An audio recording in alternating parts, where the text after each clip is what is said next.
Good morning student.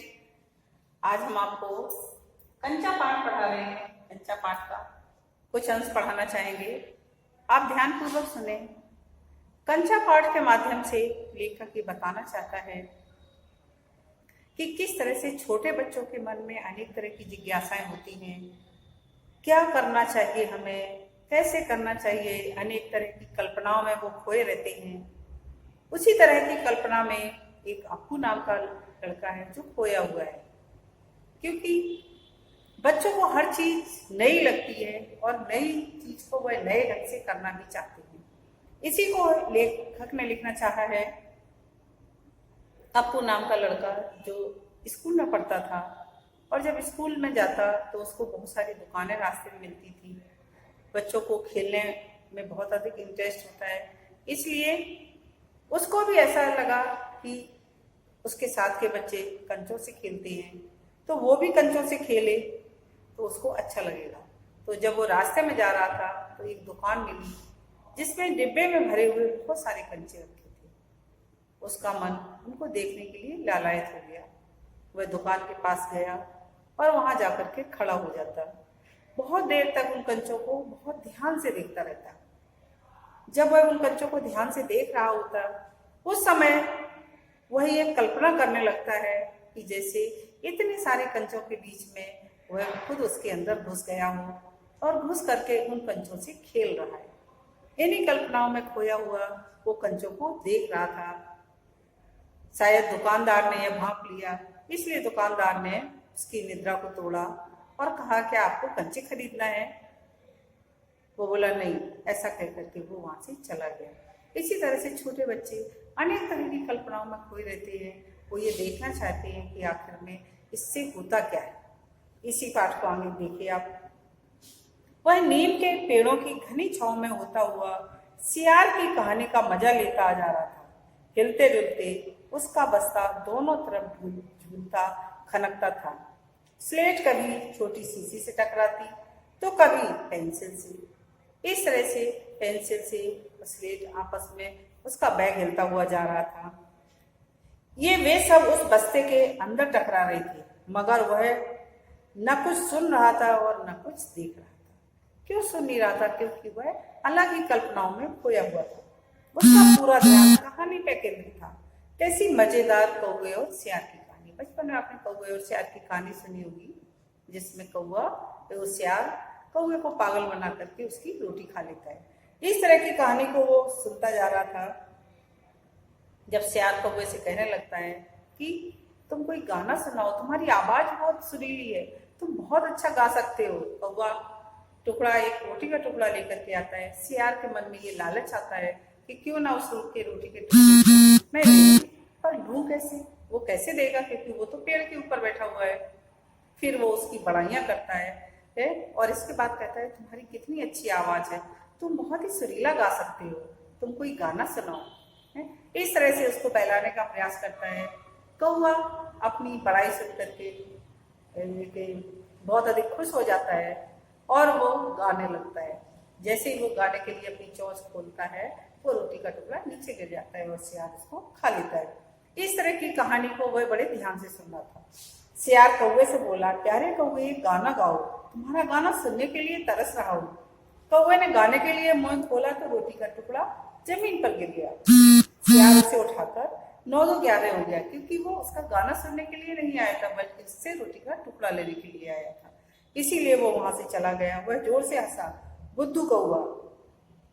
वह चलते चलते दुकान के सामने पहुंचा, जहां अलमारी में कांच के बड़े बड़े जार कतार में रखे हुए थे। उसमें चॉकलेट, पिपरमेंट और बिस्किट थे। किसी में बिस्किट, किसी में चॉकलेट, किसी में पिपरमेंट। इस तरह से थे। उनकी नजर उनमें से किसी पर नहीं पड़ी। क्यों देखें, उनके पिताजी उसे ये चीजें बराबर ला के देते। उसके पिताजी उसे हर चीज ला के लेके आया करते थे, इसलिए उसका ध्यान, अप्पू का ध्यान उन चीजों की ओर नहीं गया। फिर भी एक नए जार ने उसका ध्यान आकृष्ट किया। उसमें एक जार और भी रखा हुआ था और वह जार था कंचों से भरा हुआ। वह कंधे से लटकता बस्ते का फीता एक तरफ हटाकर उस जार के सामने खड़ा टुकुर टुकुर ताकता रहा। नया नया लाकर रखा था। उसमें पहले उससे पहले उसने यह चीज यहाँ नहीं देखी थी। बिस्किट और टॉफियां वगैरह तो थी, लेकिन कभी भी उस दुकान पर ये कंचे से भरे हुए जार को नहीं देखा था। आज उसने पहली बार देखा। पूरे जार में कंचे हैं, हरी लकीर वाले बढ़िया सफेद कंचे, बड़े आंवले जैसे, कितने खूबसूरत। अब तक ये कहाँ थे? शायद दुकान के अंदर, अब दुकानदार ने दिखाने के लिए बाहर रखा हुआ। यह बातें वह मनी। उसके देखते देखते जार बड़ा होने लगा। जार बड़ा नहीं होने लगा, बल्कि उसकी कल्पना बढ़ने लगी। उसे ऐसा लगने लगा कि जैसे जार बढ़ता चला जा रहा है, वह आसमान जितना बड़ा हो गया जार, और वह उसके भीतर आ गया। वह भी उसके भीतर चला गया। वहां और कोई लड़का तो नहीं था, फिर भी उसे वही पसंद था। छोटी बहन के हमेशा के लिए चले जाने के बाद वह अकेले ही खेलता था, इसलिए वह उस जार के भीतर ऐसा लगा हुआ कल्पना के द्वारा कि जार आसमान जितना बड़ा हो गया, और वह उस जार के अंदर घुस गया।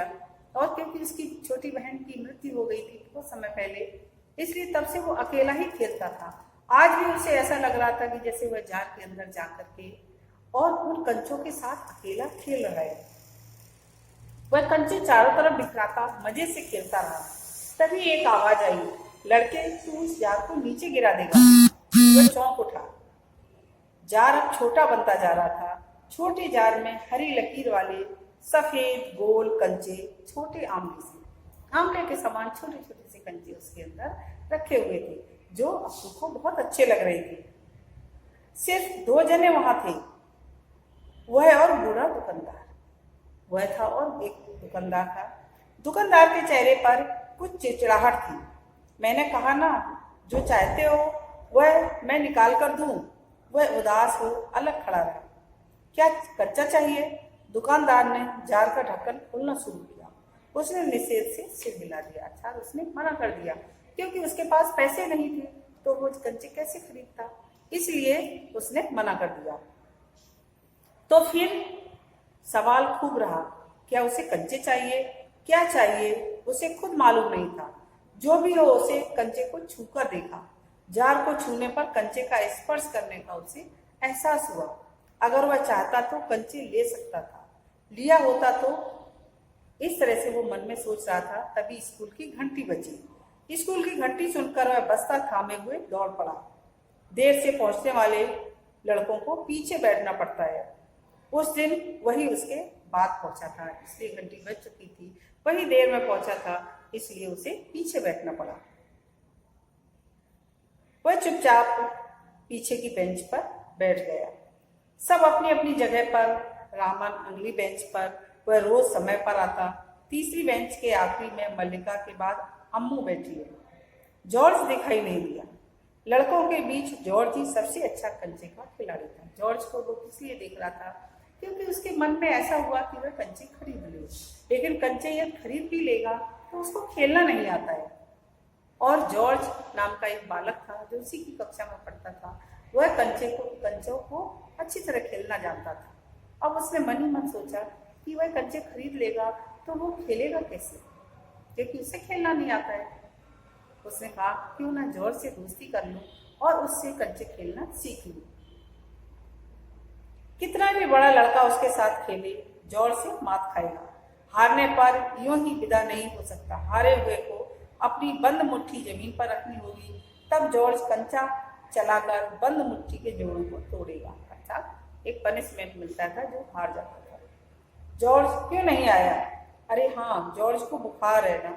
उसे रामन ने यह सूचना दी थी। उसने मल्लिका को सब बताया था।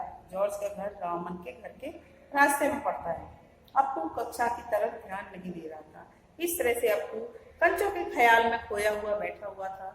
वह कक्षा की तरफ उसका ध्यान नहीं जा रहा था। इसी तरह से बच्चे जो छोटे होते हैं, अनेक तरह की उनके मन में कल्पनाएं होती हैं। उन कल्पनाओं में वो उतना खो जाते हैं कि उन्हें और कुछ याद ही नहीं रहता है। जिस तरह से अप्पू को कुछ भी याद नहीं था, वह उस कल्पना में खोया हुआ था। धन्यवाद।